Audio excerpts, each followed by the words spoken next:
infographic. All I really want to know is what's your brand name? Don't use Synergy or the Four Marketeers, and those are all used so many times. Pick something evocative. You're creating a brand, so you're imbuing it with meaning, right? Amongst yourselves, about yourselves. So I want a brand name, a logo, and a tagline. And you're going to give me, hey, good morning. You're going to give me a sense of how you. Sorry. You're all right. Go ahead, climb over. I'm right. It's like Olympic event here. You tell me, what are your norms, your guidelines for working together? I suggested a number of them.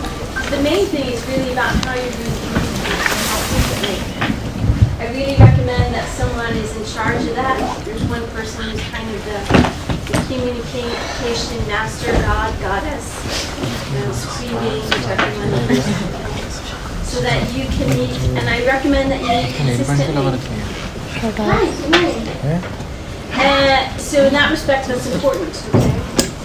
So for some reason my clicker isn't working today. So the point of this assignment is that you figure out how to work together. You identify the values that are important to you as a team, and you convey that symbolically and with words to me in reading your infographic. Color, use of space, design. Don't spend any money on this. There's lots of free logo generators and draw programs, and Canva is free. Pictochart, they have a free version of them. If you want to do it through them, that's okay. If that's really all that's really important. So as I mentioned, the teams are available on the information folder in Canvas. I think it's the third item where it says teams. There you have the assignment guidelines. Okay. And so you're creating a brand for your team. There are 3 or 4, there's only 1, 2, or 3, but 3 or 4 members. So brand name, logo, tagline, and your norms. And you need to convey that to me in words and symbols. Less is more, remember that. And so you need to email me your infographic, your team contract, your team integrity statement. So even if lecturers don't ask for it, you should include it, an individual or group integrity statement. Bless you. And of course, your infographic, your contract, and your integrity statement. You can email it to me. Sometimes if the infographic is very big, it's probably safer to send it via WeTransfer. And you can see when I download it, I will usually send an email message to say, I've got your infographic. If you haven't heard from me, you can send me another email. Now, given that some people have only arrived last week, very late last week, the 22nd was the last day, I'm going to give a window of submission from the 6th to lucky Friday the 13th. Okay? Because I know some teams were only formed late last night. Okay. So in that respect, people have enough time. Is that all right with you? So if you are well on your way to creating your infographic and you feel you're done, submit it early. That's great. So you will not be penalized. I'll give you a mental clap and applause. There we go. Okay. Do you have any other questions about that? Good morning. Anything else? Yeah. If we're just looking to, for you to review it, would that be okay in the first draft review?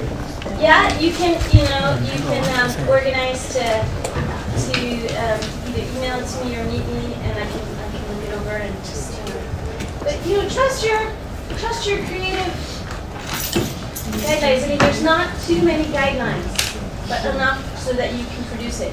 You don't need to give me your rough work. I just need the final product. But if you want to say, what was your process, for maybe future employment opportunities, you want to create a portfolio, so you can create a website for yourself where you can put all of those things together. That might be useful. Is that okay? So, quizzes and assessments. We do a lot of quizzes, almost one every week, sometimes two, because we're going to do special quizzes on citing, writing, citing, and referencing. Okay, this is my job. I'll exchange mine. How's it going? Yeah, so better. You're doing better. Okay, there's still some work to do. Okay, really important. So the way I take your attendance is the quiz. Okay, so I presume if you're not in class, which is a lot of fun. I mean, for class, it's not like every other time. So, I presume it's for good reason. You can email me and let me know what it is. I take that all into consideration. I have a folder where I keep all that stuff and I look at it towards the end. Missing one or two quizzes is not a big deal, really. Okay. I don't offer makeup quizzes as a rule, and this is why. I missed last week. Can I have a makeup quiz? I missed the makeup for the makeup quiz. I missed the makeup for the makeup for the makeup quiz. I'll be doing quizzes until I'm 94, which is not that bad. Anyway, so, once. I'm giving a one-time amnesty, because I really hate the lying emails. Reminds me of my little Chihuahua corgis immigrated from California. Who yodels. Oh, this is so cruel. One-time amnesty to do the quiz on chapter 1 during break. That's it. So please don't ask, because I'll just say no. And you'll be upset and you'll be like, but that's just to be fair and consistent. Because if I offer that opportunity to you, I have to offer that to everyone all the time. I never finish. My job never finishes. Okay. Second thing, assessments. You submit it once. I mark it once. Please don't ask me to, please don't increase my workload by saying, can I resubmit it again for a high mark?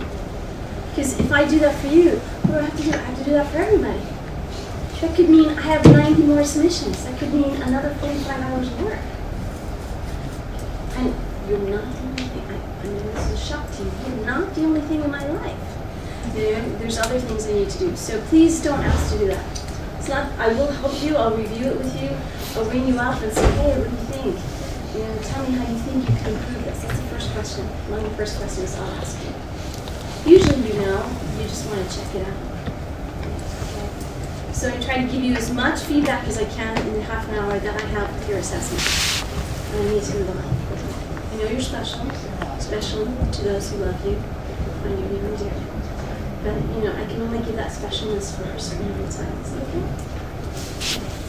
So, what else?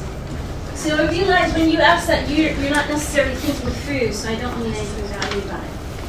Okay, citing and referencing. We will have quizzes coming up in the next few weeks about citing and referencing. I do want you to review that material. It's been up since week 1, just so that you're aware of it. So this is just a really kind of nice summary that I got from Wikipedia.com. A citation versus a reference. So a citation is a specific source that's mentioned in the body of your work. It includes the author's name and year, usually the surname, and the page number if it's a quotation. And it's found in the body of the work. A reference is a list of sources that are mentioned or cited in your document. So it's not a bibliography.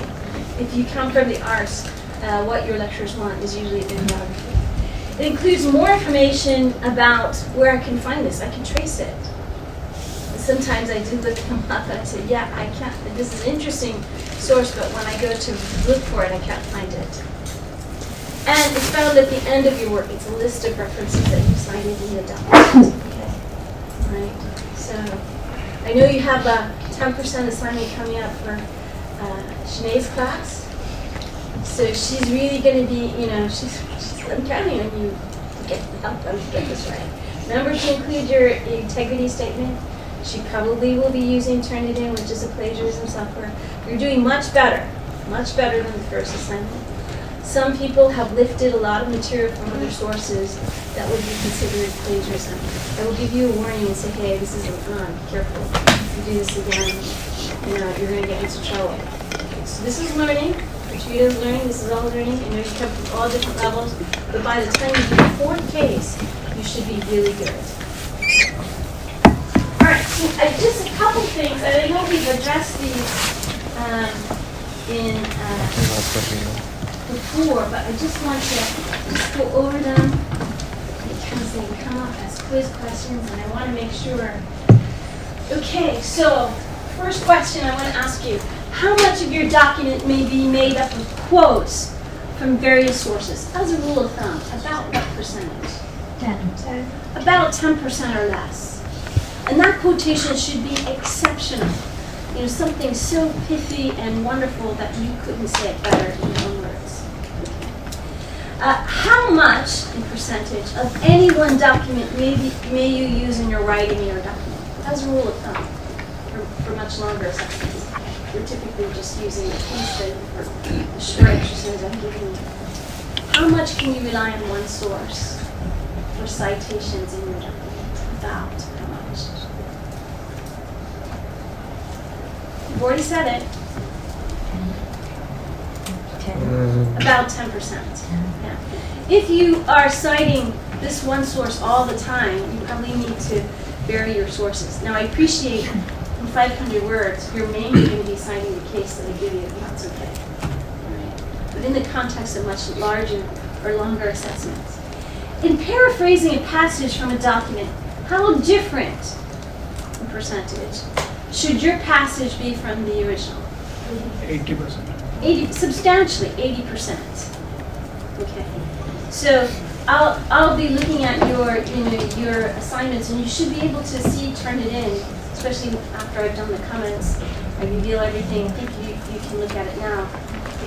You'll see where maybe you need to be a little bit more careful in citing referencing. It's always to your system. And you'll see that the turn it in figure is high because you're using two templates. One is which is the template for the answer you're giving for the case, and the other is the integrity statement. I just show that to you to signal how sensitive this software can be. Okay, and we've already done this. What's the difference between a bibliography and list of references? Bibliography is everything that you read. References is specifically what you cited. Correct. Okay. So we want, in our discipline, in business, we want a list of references. Okay.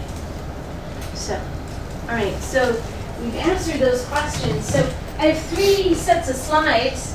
I think it's writing, citing, and this is acknowledgement. This is the 3rd one. So you've answered all these very well. You've done a great job. Now I've given you some exercises. And this is for you. Doing this in class is boring. It's, it's like drilling teeth in the dentist. It's a little bit painful for everyone.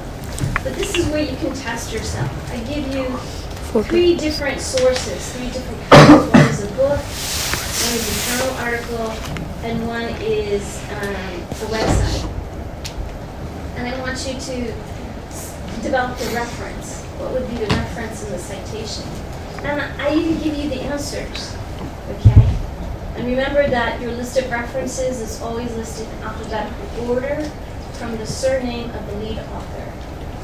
So Brassic, Crane, and Masterrell. So that's something for you to try, and I just, show you different ways to cite. I give you some highly recommended texts.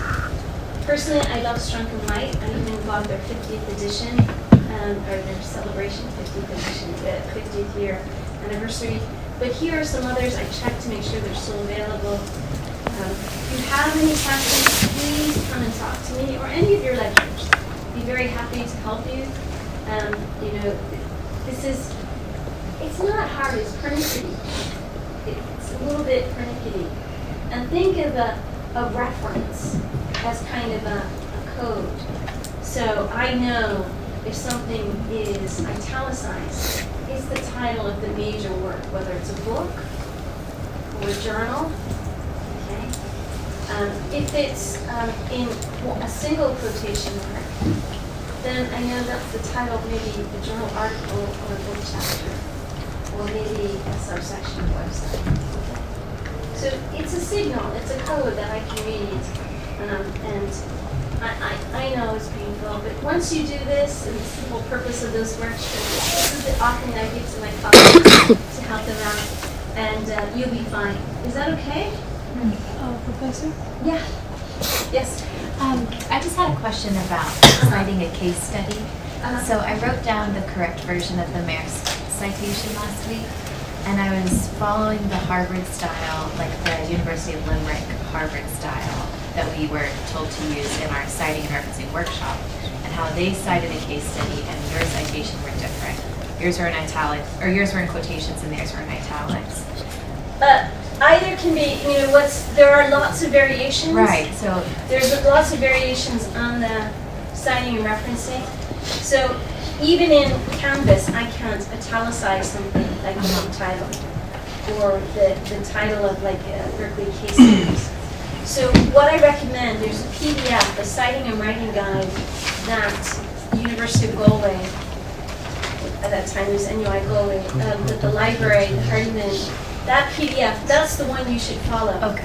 What I'm most concerned about is that you're consistent. Right, that's kind of what I thought. Yeah, consistency is most important. But that's the style. We just pick one. Like sometimes they, put a full stop after the year. Others just put a comma. Some people put nothing. There's lots of small variations. So I try to pick a style that we all agree on. And this because this PDF is available. I don't know where it is in the library website. I can find it. But we're redoing it. But so I have it there for you. Yes. Coming to the same, because you said that after the names, after the surnames in citation, we are putting comma and then we are putting the year. But however, in the endnote and in the library guide that you are referring to, there are just names and then there is year.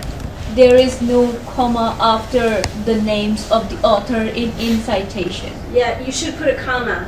That's helpful to us. And then because if you have a series, let's say if you have a series of references or citations, I should say, you separate them by a semicolon. So it just makes it a little bit clearer. So I recommend a comma. That's what, this is what our agreed style. Are you okay with the etal? Et al? Yes, if there's how many authors? 3 or more. 3 or more. In your list of references, do you use et al? No. No, you list all the names. So 3 or more, yeah. So where does the full stop come after et al? After the al, it's 2 words, and ali, and others. So yeah, you can. Okay. Anything else? Good questions? Yes? I heard that the specification, the reference and the author, we need to, the first time we sign, we need to mention the other and then the second on the same. Yes. Often it's good practice that the first time you use a citation where there's 3 or more authors, you list all of them. And then from then on you go et al. I'm not so concerned about the convention as long as you use et al correctly. But yeah, often, journals will require that say the first time you use it, you should give all the names, and then sometimes you get some of the journals that show 20 names. So I'm not so concerned about that assistance. But you can if you want, and then if you want to use et al after that, that's okay. I have one more question because I have the situation where they have 4 other, and the first 3 is the same Name? name, but they only have the last person is different other, so in that case. Yeah, you would put, if it's like Torres, Torres, Torres, and Smith, then you put Torres, Torres, Torres, and Smith. Yeah. So in that case, I'm gonna put the name of the 4 others. Yeah, you can if you want to. Yeah, if you want to do it, but I don't mind if you use et al for more than 3 authors, 3 or more authors. I think the first 3 is the same. Same name, The same name, the same people. but 3 different Only people. the last one Is different. is different. Yeah, so you give the 3 names and the different names. Yeah, you'd include, you could have Murphy, Murphy, Murphy, O'Connor. That's okay, 1987. Okay, and that's okay. That's fortunate. Okay, any other questions? Yes. I had a hard time making the reference for INSEED's the Waterdrop case because I didn't know if INSEED was the publisher or the organization. INSEAD is both. It's the organization, it's a university, and it does publish it. Oh, I did a bad thing then. No, it's not a bad thing. Nobody died, so it's okay. It's all learning. Yeah. If an entire paragraph is paraphrased from Sorry, excuse me. Hold on a sec. It's hard for me to speak over. Yes. If an entire paragraph is paraphrased from a particular source, so do you include the in-text citation within the paragraph or outside the paragraph, like the full stop of last sentence? This is a really okay. When do you cite? Do you cite for days of the week? No. Or something that's general knowledge, like days of the week, the months, or whatever? You often cite for specific information, like numbers, or something very specific, like a quotation, or very close, unique phraseology. You want to include that in quotation marks. You can, and I don't recommend this because one, students often misuse it, and two, lecturers often misinterpret it. You can say, I'm taking all of this stuff from one source, and you put the citation at the end of the paragraph as if it were a separate sentence.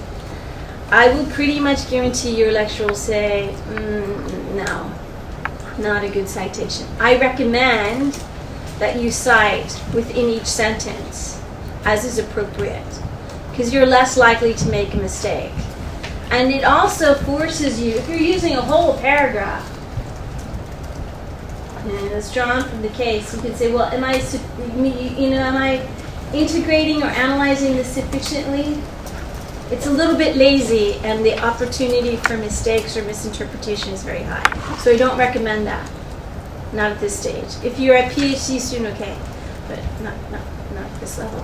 Yes? In the Waterdrop case, Martin's comments, citation maybe. Yeah, you want to take them from the case. They're quoted in the case. Yeah, and so you include.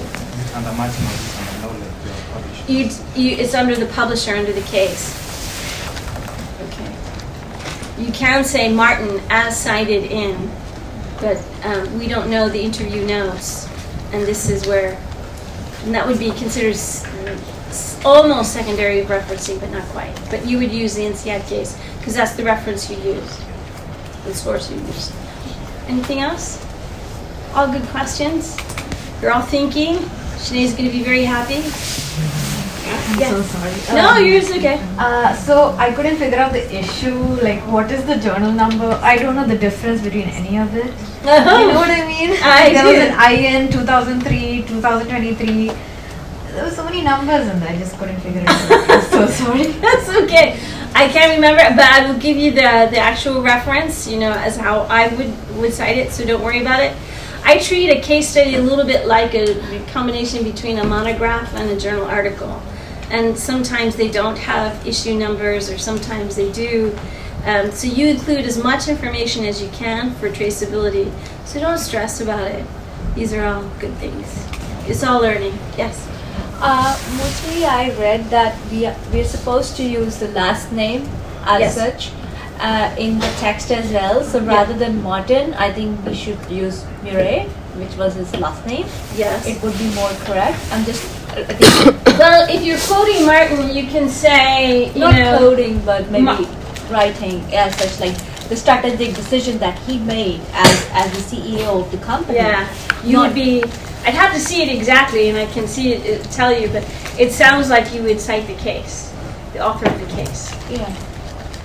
So we write like Murray or Martin. Who's the author of the case? That's another guy, Nielsen. Yeah. You write it. No, that is in the bracket. We can like put what if we say that he took that decision in the case as like we're paraphrasing. So should we use Martin or should we use Murray? If you're paraphrasing, you paraphrase the case.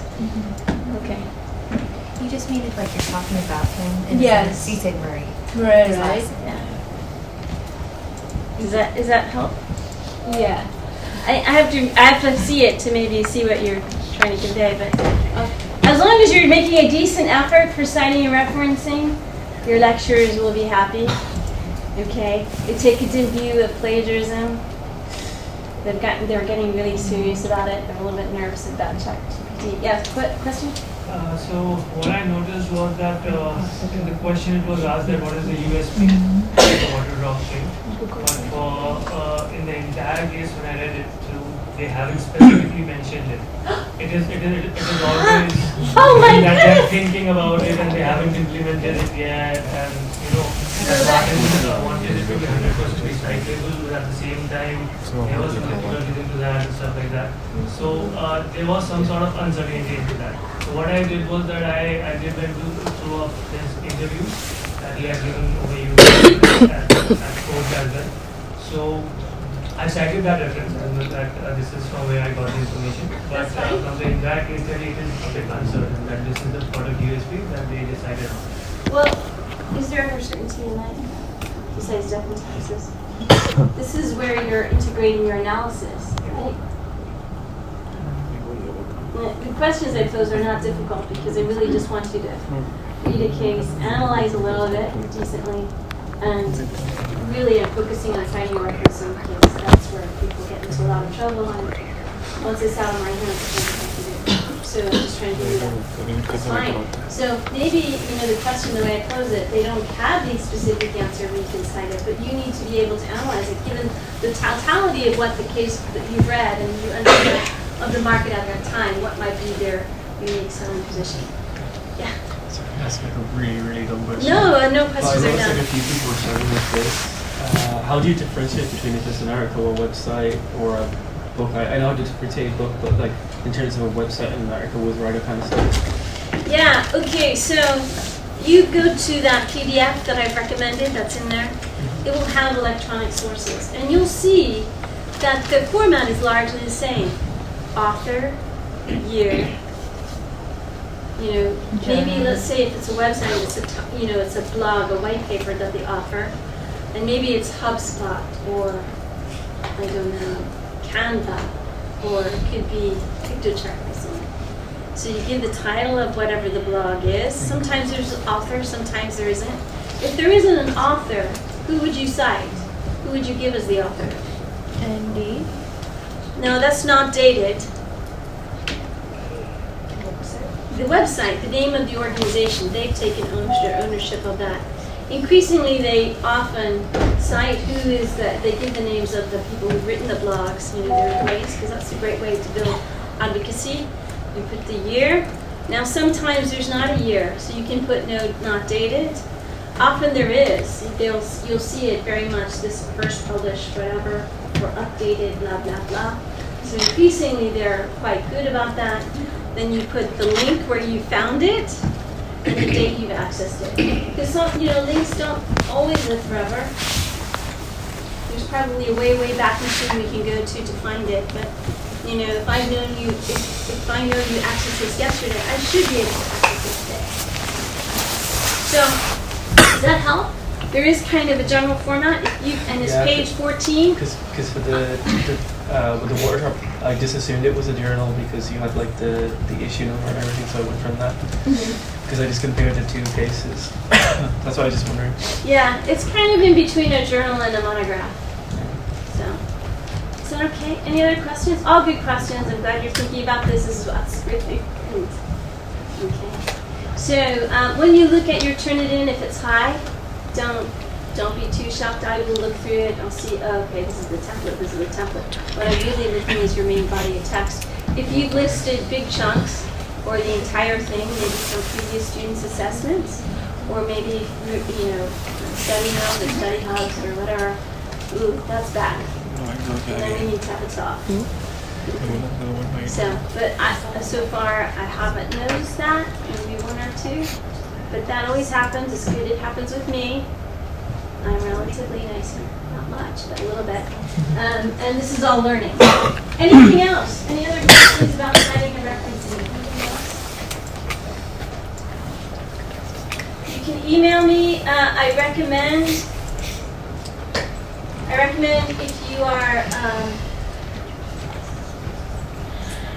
I recommend that if you email me, include your mobile number. I can look it up, but just make it easy for me. I will ring you. It's often easier for me to talk to you, to really assess what you're trying to ask. You know, if it's not rather than having this email chain. Is that okay? Okay. So, since we were talking about water drop, okay, tell me, and we were talking about, just maybe we're going to have a different set of slides. This was our question. Discuss the specific trends, channel strategies, and unique selling points or position that complement the water drop brand within the marketplace. So tell me, what did you come up with? What did you synthesize? What did you think Water Drop what Water Drop was doing was unique or useful?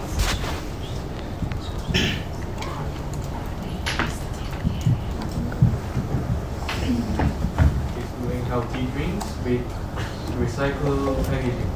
Yeah, very much. They're trying to go for 100% recyclable.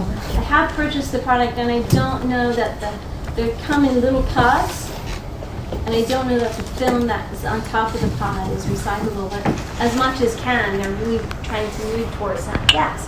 What else? I distinguish like 3 trends. Okay, just give me one.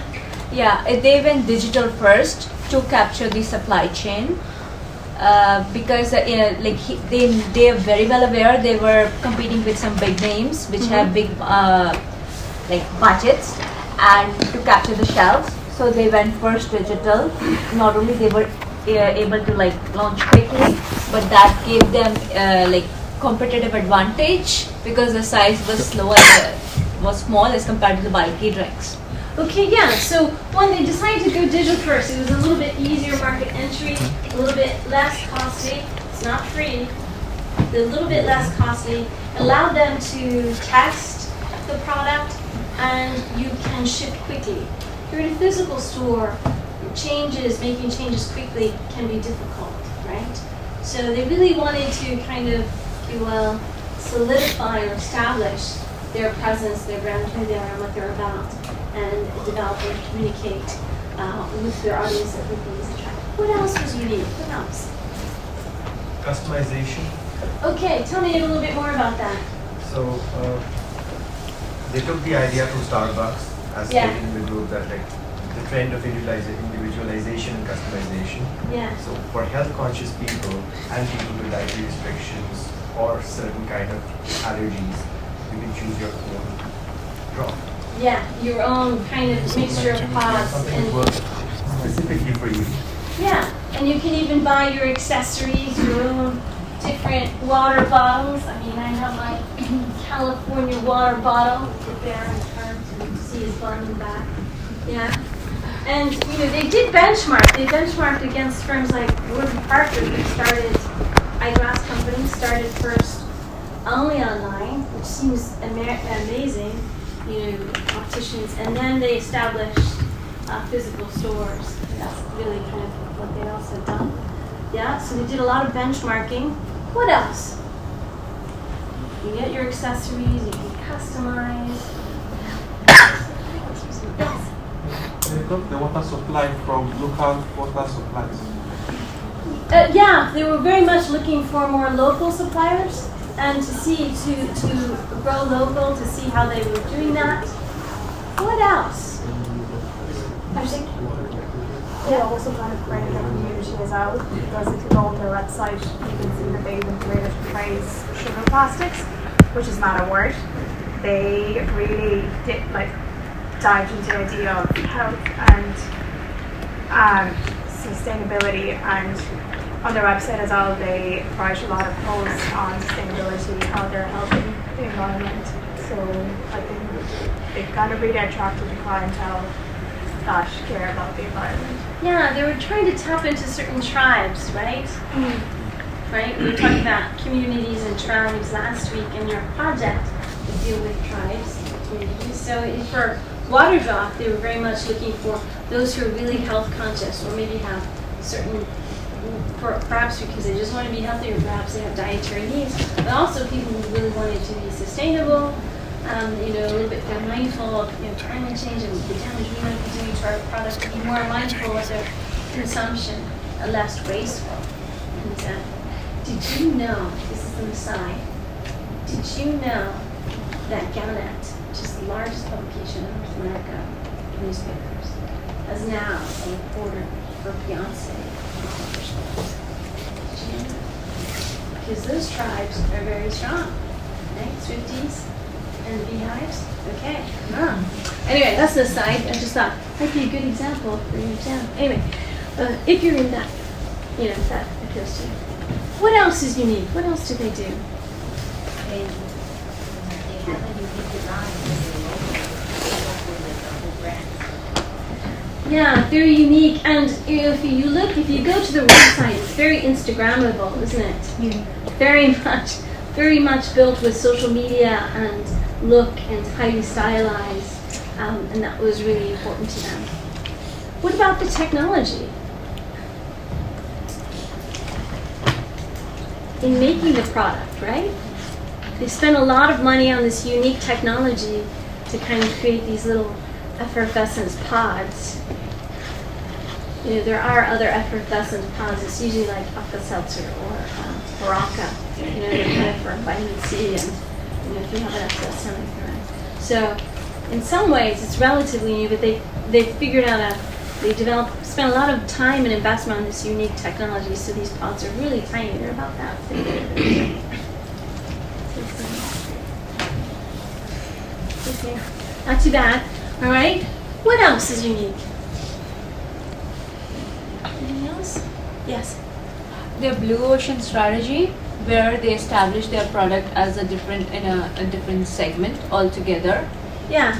There would be some who would disagree because these kind of effervescent products have existed before, but maybe in a different sector, not for for just more for very much like for medicinal type approaches. So this is a little bit more unique. Yeah. Okay.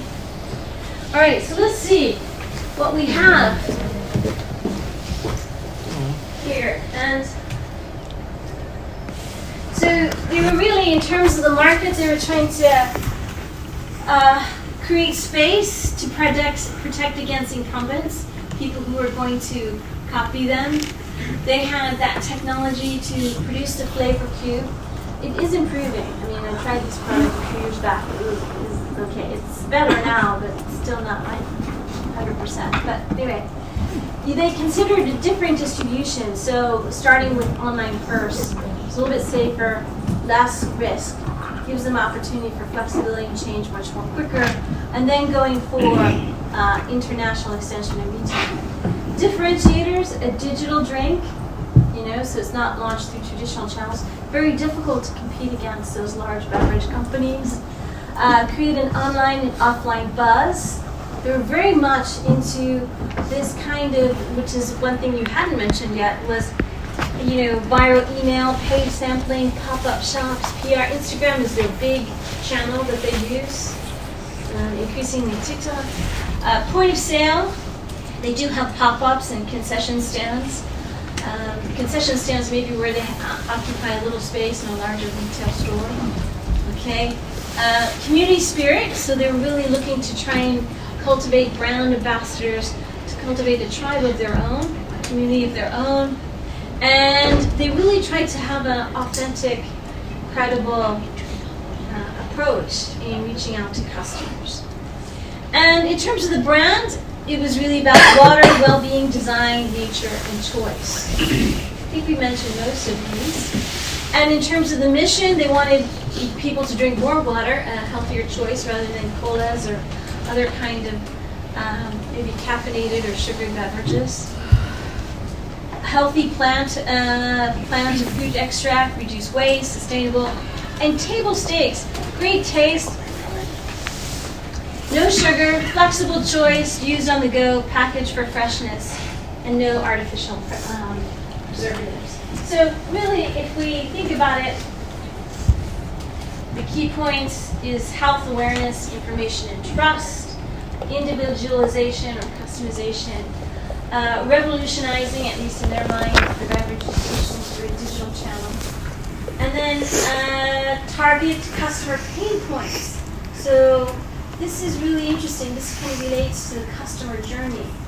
So if you want to get some kind of advantage in the marketplace, if you want to improve the customer experience, you're always looking for those pain points, and how to mitigate against them. Evolutionization strategy, you could argue for and against that. In a new sector, yes, okay, relatively new sector. The distribution was away from the traditional, and they had these new technologies in terms of how they created the product, in terms of design. So the unique selling points, again, relatively new product category, healthy hydration and sustainability, nearly 100% recyclable as far as I'm checked. So I only had a quick look at what you've done so far. Good reflection, good theory, grammar, spelling is pretty good. Opportunities to improve. Referencing and plagiarism. So remember, references at the end are not bulleted or numbered. Okay? And in-text citations available with the author date system.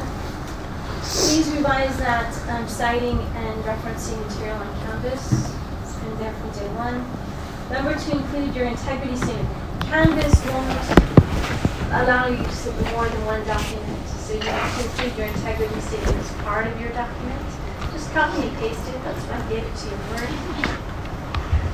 You're doing pretty good on respecting the word count. I'm just reminding you. Late submissions. I know people have trouble. Oh, I forgot to integrity statement. Please don't put it in the comment section. That's where I kind of look for if you have problems or questions. So you want to include that. Use a template. I think most of you did. If you use Pages, unfortunately, for some reason, Canvas can't read it. Blackboard couldn't either. So you do need to convert that into a PDF or Word document. PDF, I think, is easier than Pages. So, anything else you want to add? Did you find it enjoyable? Yeah. Company's still around. That's a good sign. Okay. So let's see. What else do I have here for you? Okay, so what I think we'll do is we're going to take our break a little bit early. Is that okay?